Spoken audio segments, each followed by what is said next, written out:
Hello and welcome. My name is Ellie, and thank you for joining me in today's reading practice.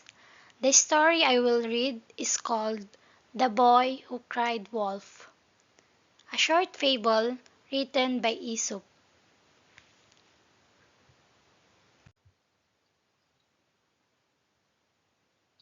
Once there was a young shepherd boy. Every morning he took his sheep to a big green hill. His job was to watch them and keep them safe. But he was very bored. Nothing exciting ever happened. One day, the boy had an idea. He thought, what if I say a wolf is coming? That will be funny. Everyone will come in running. He wanted to play a trick on the villager.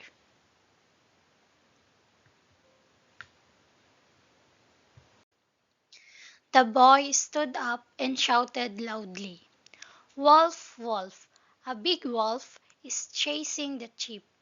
The villager heard him and ran up that hill. They carried sticks and poles to help. When they got to the hill, they saw no wolf. The sheep were calm and the boy was laughing. It was just a joke, he said.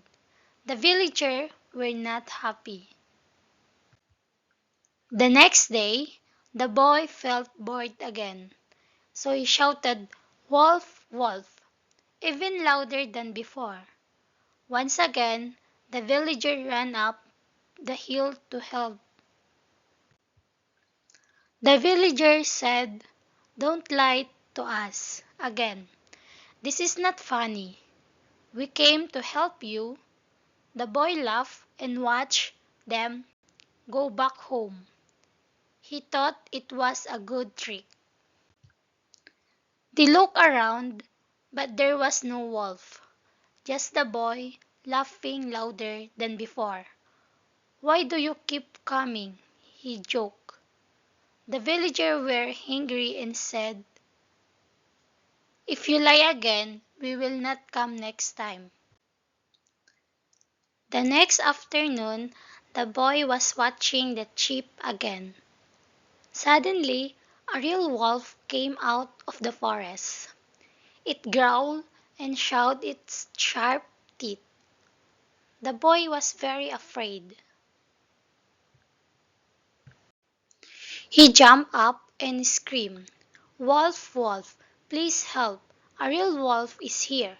He cried and waved his hands, but no one came. The villager heard his voice again, but they said, He's just lying again. No more tricks, so they stayed in the village. The wolf ran at the sheep. Some sheep ran away, and others were hurt. The boy cried and shouted, but it was too late. The wolf disappeared into the forest.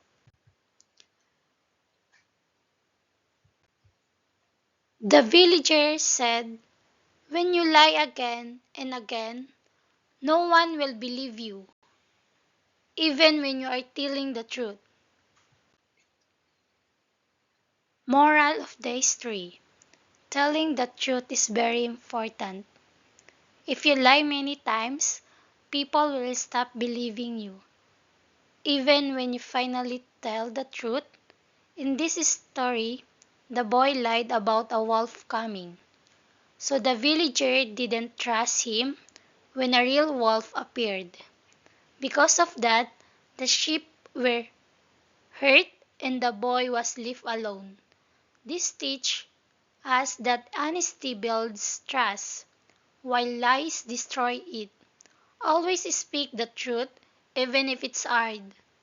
Being honest helps others respect you and believe what you say.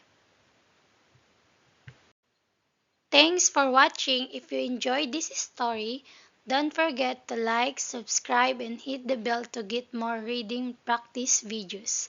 Keep practicing your English and I'll see you next time.